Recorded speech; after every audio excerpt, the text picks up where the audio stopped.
G'day guys, I'm Keelan and today I'm talking to you from Bunjalung country and we're here today to talk about our next counterculture, Hopposite Seasons, our cold IPA.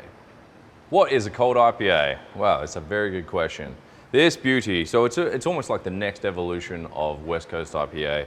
It's a version of IPA that is originated in Oregon. It's using sort of lager inspiration and turning it into an IPA. So, what does that really mean? So what it does is we use lager ingredients, like lager yeast is quite often used. We also use lager ingredients like corn, rice. In this we use flaked rice, a little bit of sugar, and then just pale malt. So it's a very simple malt brew just to allow those beautiful hops to shine through. So really simple grain bill, but the hops is what we're here to really talk about. So this year we've used New Zealand and American hops. We've got Superdelic and Nectaron from New Zealand, and then we've also got Citra, Mosaic and Simcoe, all in cryo format, that just give this massive, juicy, big hop aroma that just bursts outside of the glass.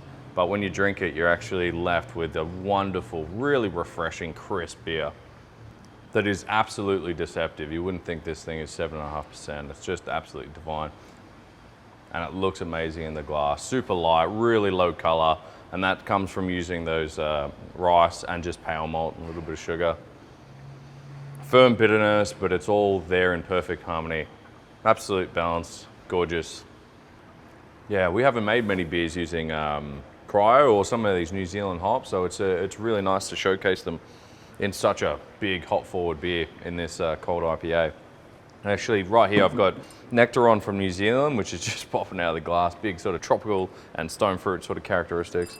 And Citra here, which is just big citrus sort of characteristics, and those two hops together and with the combination of the other hops that we've used in that beer, it's just really, it bursts out of the glass, explodes in your mouth with flavor and hop, and then it just finishes in this really crisp, dry, super crisp finish. It's just absolutely deceptive how drinkable an IPA can be. All right, Hopposite Seasons. So what's in the name? So obviously the New Zealand hop harvest and the American hop harvest happen at different times of the year.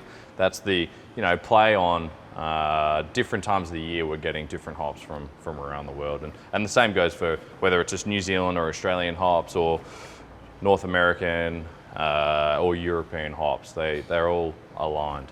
And yeah, so it's a nice little play on us showcasing two wonderful regions of basically hops being grown, yeah. When's the best time to drink Hopposite Seasons? Look, like with most beer, I always think sharing it with people. Doesn't matter what you're doing, just being around people and bringing people together. That's what beer does best.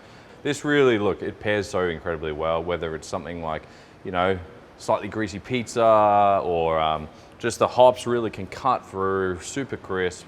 Even you'll find things like seafood and things like that. This beer just, the nice light fruity, it's not too intense, it's not too heavy, so it actually works with delicate foods, but all the way up to something a little bit more flavoursome like pizza. I'm getting hungry and thirsty just thinking about that actually. Where can you find this beautiful beer, Hopposite Seasons? Well, online store is always a good place to go, or just really good bottle shops that showcase beautiful and unique beers like this. Cheers, enjoy.